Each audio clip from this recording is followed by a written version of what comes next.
bonsoir. Bonsoir. Bon, j'ai voulu te montrer des films sur les invasions animales qui sont passés hier, que j'ai enregistrés pour toi. J'ai cru te faire plaisir. V'là-t-il pas que ça va pas encore. Oh bon, écoute, ça va bien, tu as voulu me faire plaisir. C'est pas Écoute, ça. non, mais c'est pas ça. Il y avait des super belles images, c'était magnifique. Eh ben, ça te plaît pas. Oui, non, mais pas se traiter toujours de la même manière. Qu'est-ce que tu veux que je fasse pour moi d'un film où on me parle des oiseaux, on vient me les montrer avec... et ils sont en train de caguer sur les voitures, donc c'est un fléau. Pour moi, les oiseaux, ça représente les états supérieurs de l'homme. Qu'est-ce que tu veux que je fasse avec ce genre de plan? Moi, je t'ai déjà dit, la télévision, de toute façon, tout est traité de manière à prendre en charge l'imagination de tout un chacun et de les tirer toujours le plus bas possible. Moi, tu me fais rire. Si tu étais en Afrique et si tu t'astreignais à essayer d'avoir un peu de récolte pour pouvoir manger dans l'année et que tu avais, je ne sais pas quelle invasion qui te détruit. Mais eux, là-bas, ils sont pas en train de passer des films à la télé sur les invasions. Ils sont dans l'histoire, ils gèrent ce qu'ils ont à gérer là au milieu, ils sont concernés par tout ça. C'est pas des voyeurs, c'est une autre histoire. Là, en l'occurrence, cette manière de présenter les choses, pour moi, c'est tout simplement déplorable. À présent qu'il y a des belles images, les caméras sont de plus en plus perfectionnées, tout est bien. Tout ça, tout va bien. Bon, mais les bons hommes, c'est zéro. Oui, voilà. c'est sûr que le commentaire qu'il y a autour, c'est vraiment... Oh, c'est déplorable. En fait, il y a toujours des prédateurs et puis des victimes. Il y a ci, il y a là, mais il n'y a aucun traître mort. Ou bien alors des nuisances, ou alors tout d'un coup, ça fait... C'est une manne parce qu'il y a à manger, mais ça tourne toujours autour, ça ne sort pas de là. C'est-à-dire qu'un animal, en fait, il est sur Terre. Pourquoi? Pour t'emmerder ou pour se faire bouffer. Ouais. C'est tout. Il n'a pas d'autre fonction. Eh ben, pour moi, je regrette, mais je ne peux pas trouver ça autrement que déplorable. Non, mais ce qui est intéressant... Comment est-ce qu'on veut apprendre aux enfants à les éduquer de manière à ce qu'ils aient de nouveau un respect des choses réellement, qu'ils revoient un peu la nature, qu'ils sont eux-mêmes à travers tout ça, etc. Comment veux-tu qu'ils respectent leur mère la terre? C'est pas dans des conditions pareilles, c'est pitoyable. Voilà, c'est tout ce que je peux dire. En présent... Ce qui ressort quand même là-dedans, c'est que bon, certaines invasions sont dues au fait que l'homme a détruit un certain équilibre et puis c'est des conséquences, on va dire. Ben, de toute manière. Mais ça a été aussi, je vois dans l'histoire de l'humanité, Dieu a envoyé certaines invasions comme ça, comme fléaux. Oui, d'accord. Je suis parfaitement d'accord. Et c'est pas ça que je parle là, il n'a jamais été question de Dieu et du fléau envoyé par lui. Je parle de la façon dont les choses sont traitées. Oui, mais ça, n'y revenons pas, on le sait. Ah ben, si on le sait, non, on le sait pas, la preuve en est. Tu comprends? On ne le sait pas, c'est pas vrai. Puisqu'il faut replonger ses yeux quand même là-dessus, malgré tout. Bah, moi, je suis désolée, mais quand je vois ces photos sous-marines d'un banc de poissons gigantesque qui tournoie comme un vortex et tout, je trouve ça magnifique. Et si, tant mieux. Et si je regardais pas le reportage, je le verrais, j'aurais pas cette vision-là, à moins d'aller plonger. Bon, moi, j'ai vu ça sous l'eau, hein, parce que j'ai eu l'occasion de plonger dans des mers magnifiques, que ce soit en mer Rouge. J'ai vu ça, mais ce souvenir de revoir ce banc argenté, là, tournoyer, c'est magnifique. Et que ça te rappelle un bon souvenir de quelque chose de beau, ben, tant mieux.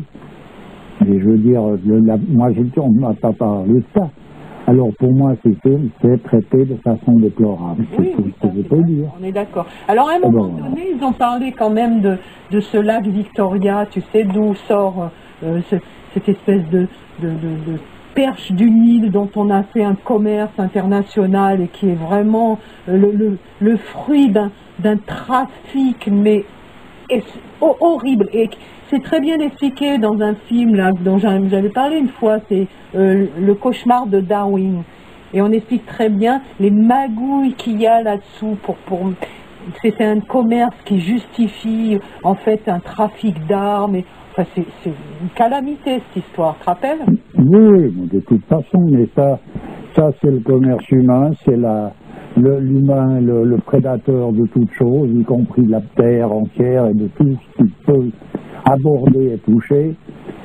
Ça, c'est clair et net. Voilà. Donc, que ce soit chez les animaux, que ce soit n'importe où, de toute façon, c'est lui qui est le roi pour ça. Il surexploite ce lac avec ces perches du Nil qui mangent tout, à part les crocodiles. Donc, il n'y a plus rien, plus aucune vie.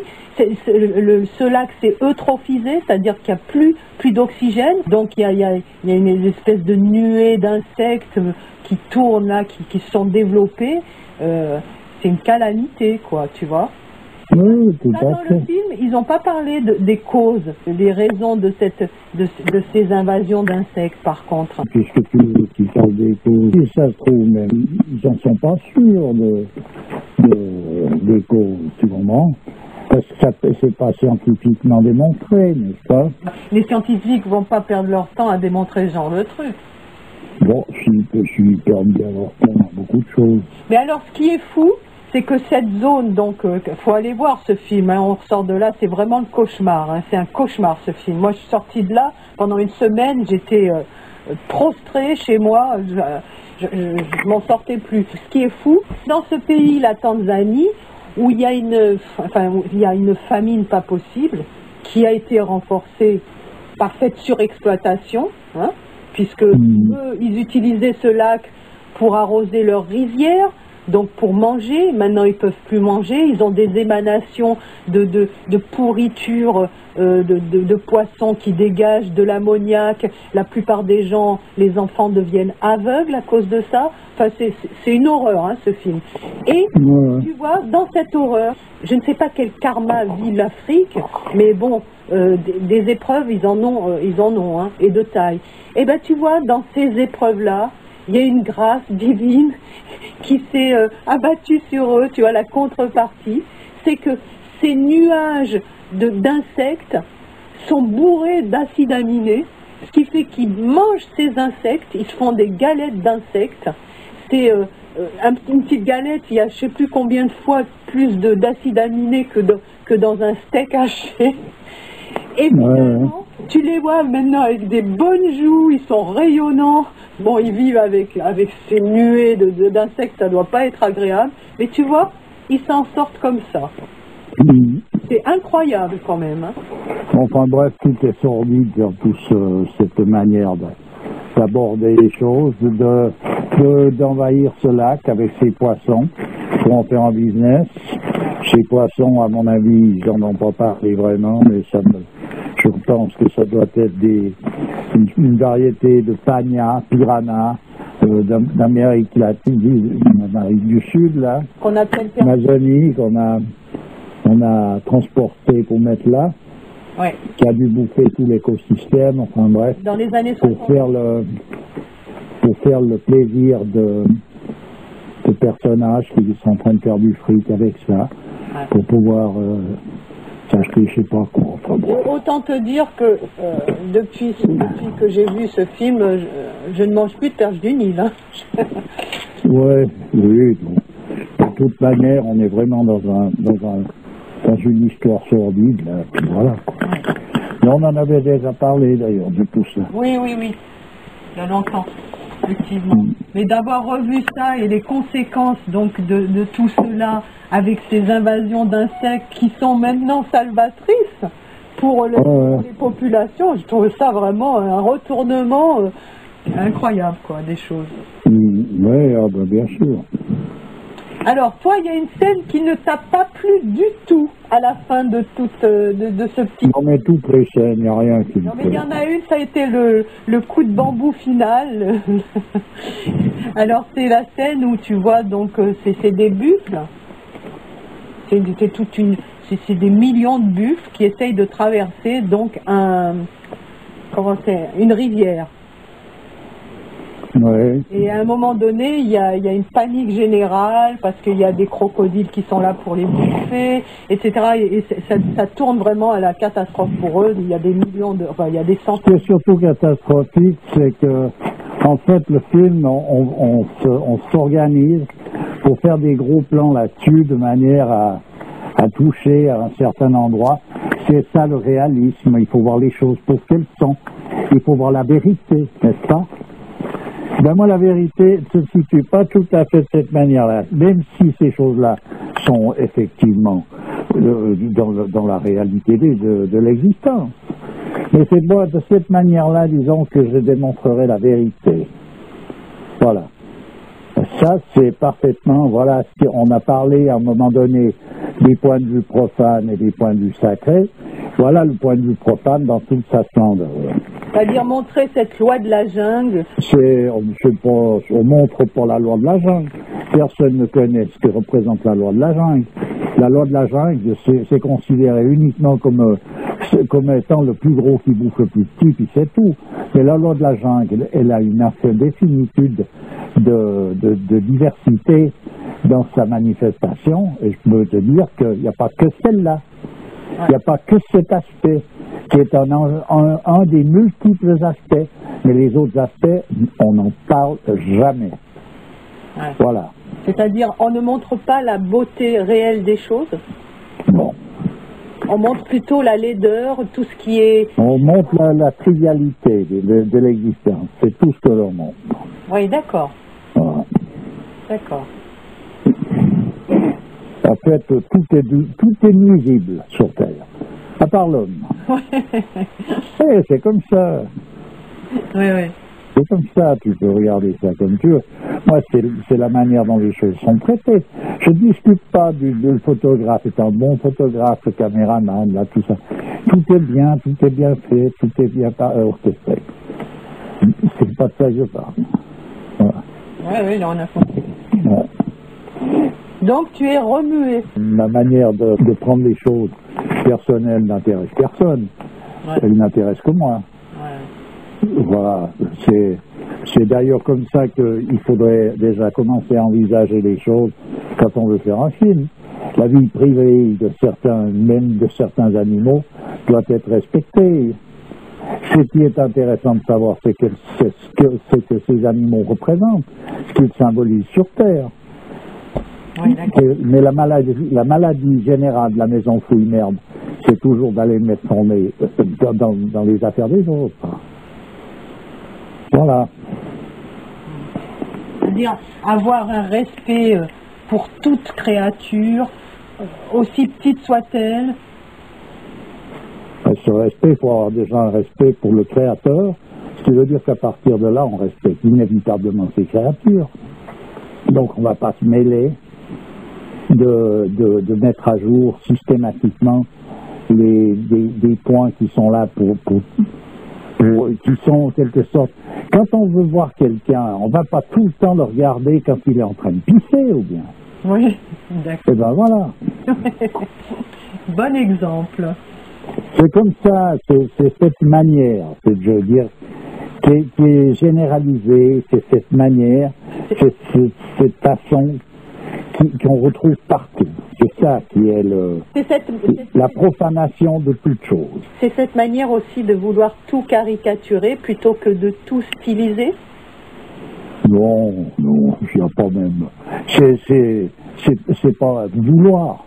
Il n'y a pas de volonté, il n'y a que le niveau de l'homme actuel dans sa façon d'aborder les choses. On est arrivé à la caricature par principe. Et puis c'est pas de la caricature, ça, c'est même pas ça. C'est toujours filmer ou mettre à jour le plus petit aspect des choses qui demeurait caché. D'ailleurs, sans toute la machinerie, toute la mécanique qui va autour, toutes les caméras, les dernières découvertes, on ne peut pas aller fouiller, filmer les animaux en train de procréer au fond d'un trou, etc. Il n'y a que cette mise à jour de la technologie qui permet ça. Donc, si on nous a mis sur Terre et qu'on a mis l'ensemble de la création sur Terre avec une impossibilité finalement de se mêler des affaires des autres, ou en tout cas une aide considérable puisque ça demande une gymnastique impossible, sans cette mécanisation. En fait, les bienfaits des grandes découvertes, elles se trouvent là toujours. Elles sont toujours présentes, mais elles ne sont jamais quelque chose qui est une véritable amélioration pour le genre humain comme le genre animal, ni le genre végétal. Il fut un temps où la Terre des hommes n'avait pas toutes ces mécaniques, toutes ces technologies. La Terre était luxuriante, elle était recouverte de forêts, de belles fleurs, d'animaux, d'hommes, et qui vivaient pleinement, qui étaient en pleine forme dans cette nature. Et puis voilà. À présent, on est ventripotent dans des villes, on doit se loger au 17e étage d'une baraque, il faut payer encore cher pour avoir le droit d'y aller, et puis il faut manger des produits avariés qui ont été revus et corrigés par la technologie moderne. Il faut arrêter. En fait, toutes ces mises à jour systématiques n'ont pas conduit l'homme à une meilleure compréhension de la vie, de ce qu'il vit et de ce qu'il doit faire dans ce monde. En fait, tu veux dire que ces mises à jour sont une atteinte à quelque chose de fondamental? Bon, il me semble que c'est évident, puisqu'il ne fallait pas mettre à jour. S'il y avait un mot d'ordre qui est donné par le créateur lui-même, qu'il faut laisser tout ça où c'est, je ne vois pas en quoi en quoi il aurait pu se tromper par hasard. Oui, tu vois? par exemple, le passant africain qui serait passé là, il aurait vu ce spectacle-là. C'est pas dit, hein. Il n'y avait pas tant de patience sur le passage de ces animaux.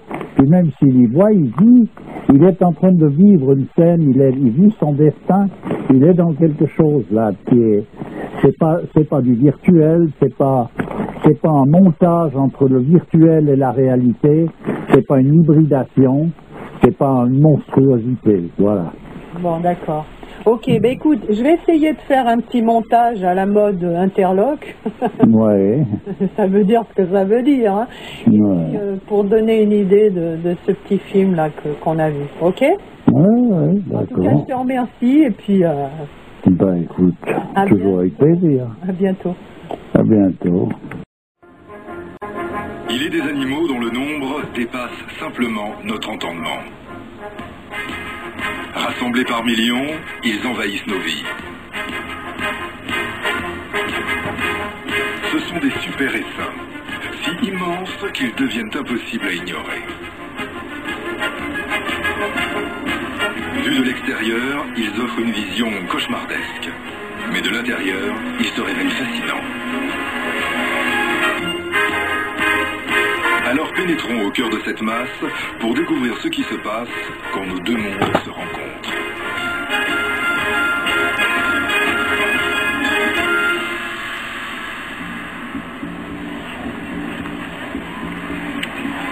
C'est parti, il est 8h30. Vous avez vu ces nuées, on dirait des nuages noirs. Chaque année, 100 000 curieux se donnent rendez-vous au Congress Avenue Bridge Bat Colony à Austin, au Texas, pour assister à un spectacle naturel extraordinaire. À la nuit tombée, plus d'1,5 million de chauves-souris à queue libre prennent leur envol en quête de nourriture. Ce spectacle impressionnant peut sembler désordonné à première vue. Mais l'essor répond pourtant à une logique très précise.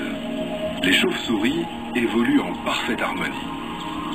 Pendant le vol, elles restent en contact permanent avec leurs voisines immédiates.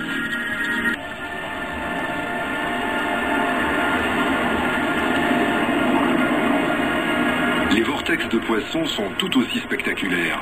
On dirait une créature extraterrestre.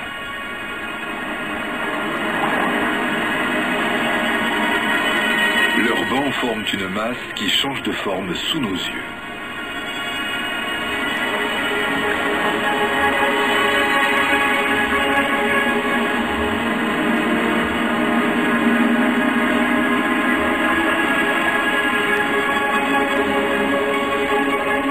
Les poissons possèdent un organe sensoriel appelé ligne latérale qui leur permet de détecter les variations de pression de l'eau.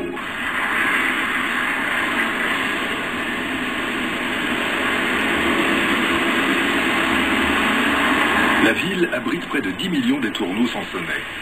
On compte 4 étourneaux par habitant. La plupart des oiseaux sont jeunes et encore inexpérimentés. En groupe, ils peuvent mettre en commun leur expérience. Les nuées d'étourneaux ne sont pas sans rappeler les bancs de poissons. Elles éclatent et se reforment en permanence dans le ciel.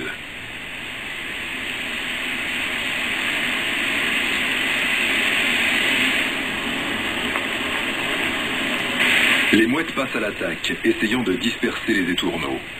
Mais le groupe se reforme aussitôt. Ils sont beaucoup trop rapides pour un prédateur isolé. Les goélands tentent de contourner le problème en travaillant en équipe. Ils encerclent les étourneaux et tentent de les disperser. Mais la nuée grossit à vue d'œil. La force est dans le nombre.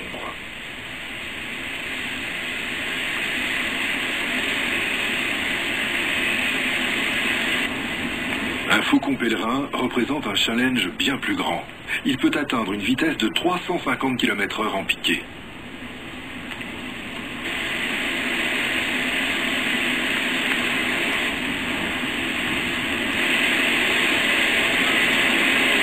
Les étourneaux volent en formation serrée. Ils forment un bloc compact. En cas d'attaque, le faucon pèlerin risquerait fort d'y laisser quelques plumes.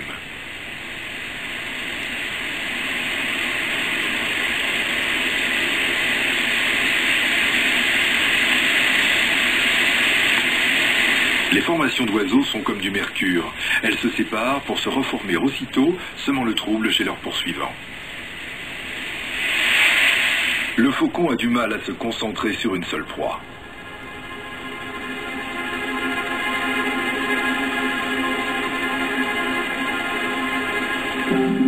Les oiseaux comme les poissons calquent leurs mouvements sur ceux de leurs congénères. Un étourneau est capable de suivre les mouvements de ses 7 voisins les plus proches en même temps.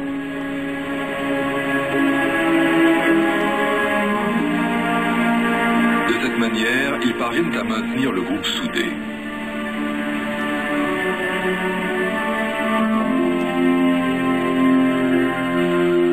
Le cerveau des oiseaux réagit 10 fois plus vite que le cerveau humain.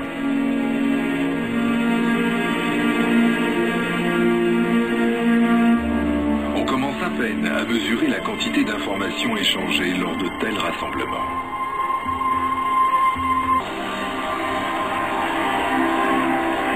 De petits groupes de zèbres se sont joints au troupeau de gnous. Même perdus au milieu du troupeau de gnous, ces mammifères n'en demeurent pas moins un groupe à part entière, avec un comportement bien distinct. C'est l'occasion rêvée de comparer les deux techniques d'approche. Rien n'arrête les gnous, poussés par l'instinct migratoire.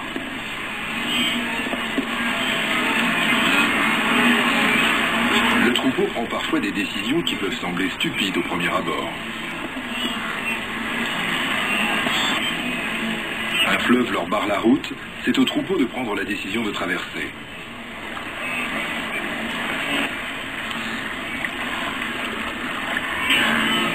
Poussés de toutes parts, les ruminants à l'avant du troupeau finissent par se lancer. Mais cela ne relève pas d'une décision individuelle.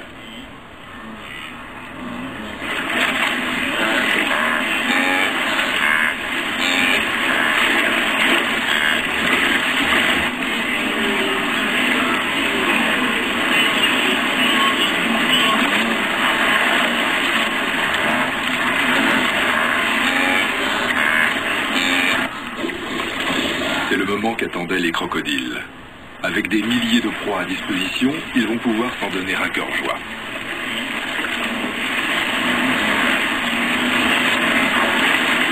Mais les reptiles découvrent vite que ce n'est pas aussi simple qu'il y paraît.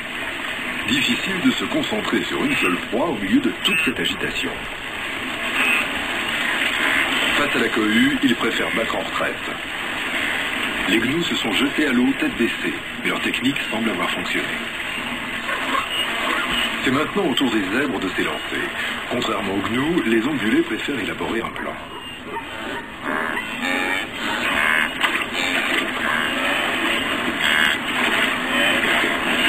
Ils étudient soigneusement toutes les possibilités avant de se jeter à l'eau. Foncer tête baissée, très peu pour eux.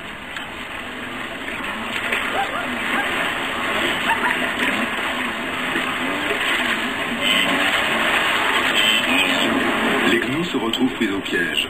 La rive, trop abrupte, est impossible à escalader.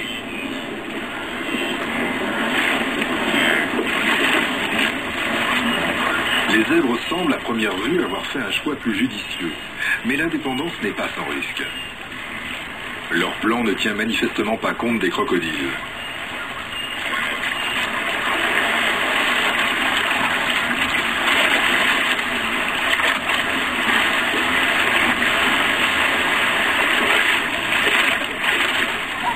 Isolés, les équidés représentent des proies faciles.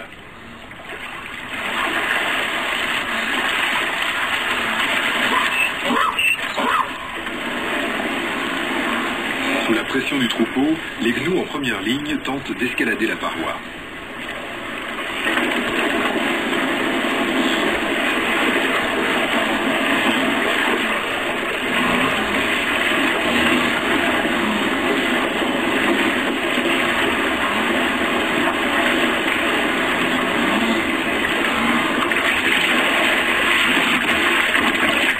Un groupe de zèbres a réussi à atteindre l'autre rive, mais ils ne sont pas tirés d'affaire pour autant. La berge est trop abrupte.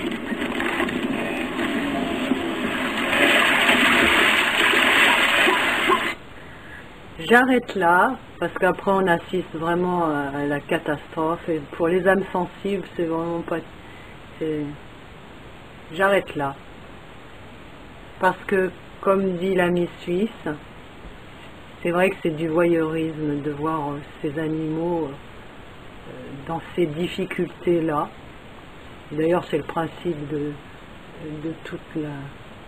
toutes les mises en scène journalistiques, c'est de voir les hommes dans le pétrin, d'être là et de rien pouvoir faire pour eux. Voilà, et assister à ça, c'est vrai que c'est pas ce qu'il y a de plus glorieux pour les créatures, que ce soit des créatures animales ou des créatures humaines. Voilà. Je comprends ce qu'il veut dire l'ami suisse, en fait. Bonjour. Bonjour.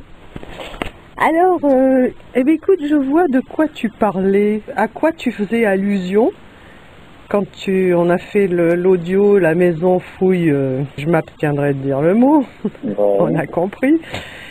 En fait, tu fais allusion à l'impudeur. La société est devenue impudique, tout est abordé de manière impudique. On baigne dans l'impudeur la plus totale. Est-ce que c'est ça? Oui, tout à fait.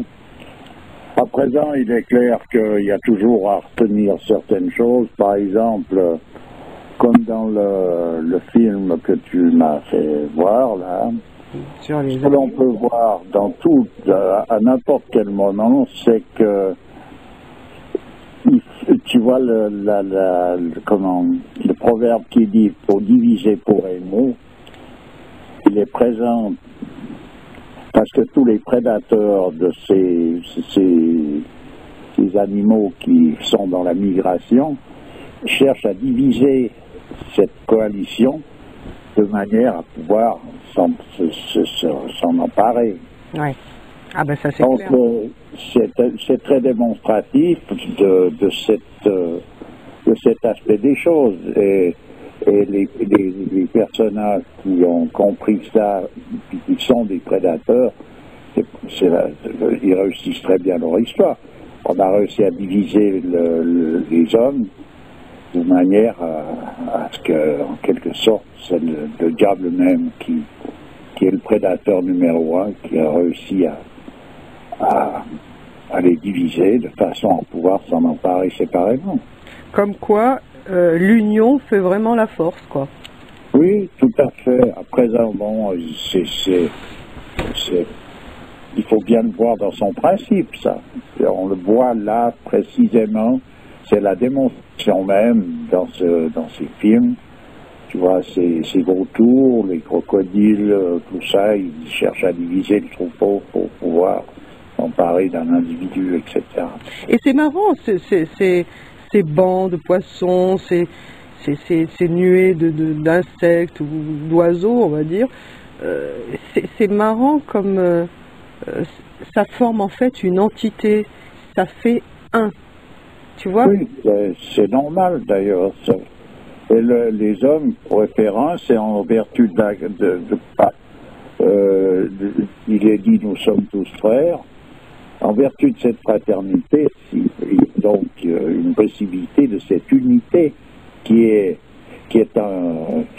comment qu'il faut dire, qui est invulnérable à partir de là.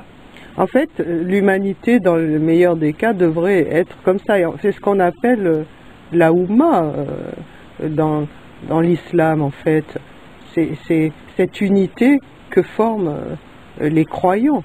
Voilà, c'est ça. Ouais. C'est ça, des croyants, c'est tous les hommes, normalement, qui sont pas devenus fous. Ouais. Mais Voilà. c'est là qu'on comprend que cette unité, elle est loin d'être, puisque de toute manière, les gens se sont divisés en nations, en ci, en là, alors que c'est vrai, dans l'islam, il n'y a pas de couleur de peau, il n'y a pas de race, il n'y a pas tout le monde est confondu dans une même croyance, normalement, et voilà. Et c'est vrai que l'homme actuel est loin du compte, quoi. Tout à fait, ouais. Ouais.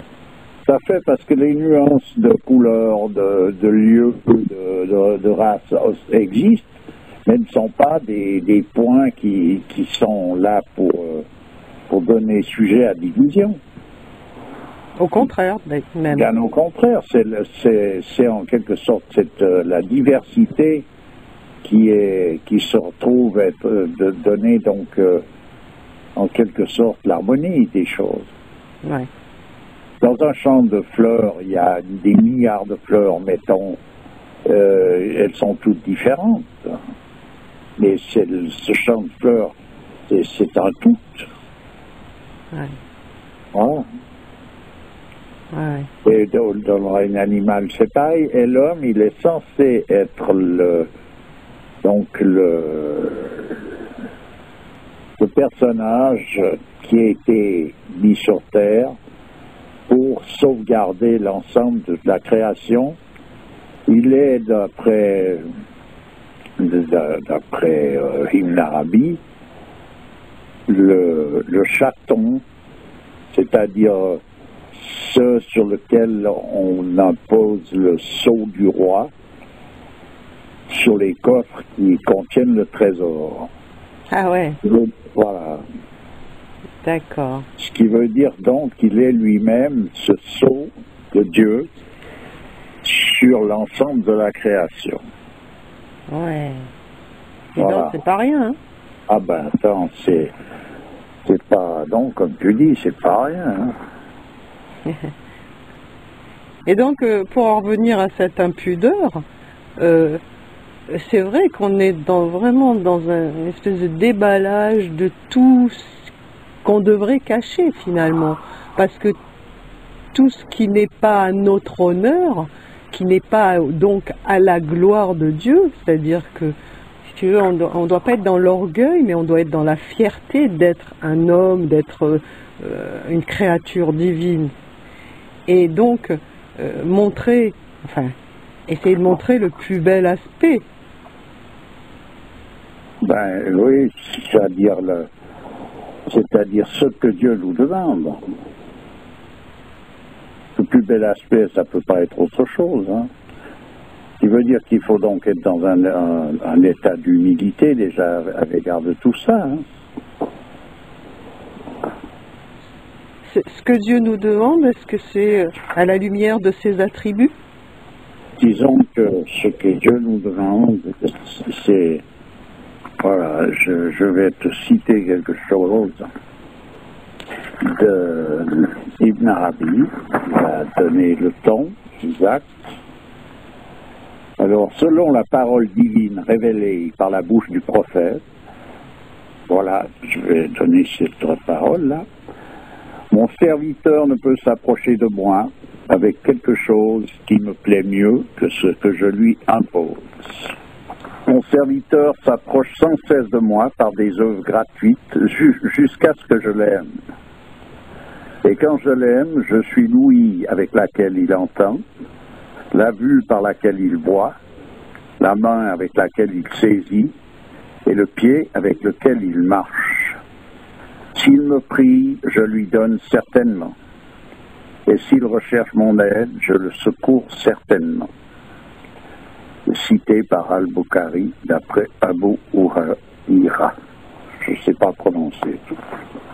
Ouais. Voilà quelque chose à méditer de manière de plaisir de quoi il s'agit. Hein. Oui, absolument. Donc tout est bien exprimé, c'est-à-dire que l'homme n'est pas abandonné dans le sens que là, il y a tout est écrit, on pourrait dire, de manière à lui indiquer ce qu'il peut ne plus se rappeler ou voilà. La direction, tout simplement. Oui, la manière dont il faut qu'il se positionne. C'est là d'ailleurs sa liberté, c'est de pouvoir se positionner de la façon exacte. C'est en ce sens-là que se trouve donc son libre arbitre. Tu vois, c'est pas dans le sens de la destinée qui, elle, est inéluctable. Ouais. Alors, disons, pour en venir à ce film, ce que je déplore toujours, c'est effectivement cette impudeur constante. Et de ce fait-là, on ne peut pas mettre l'accent un seul instant sur la signification de ce que symbolise en quelque sorte ni ces différents animaux, ni même leur façon d'être.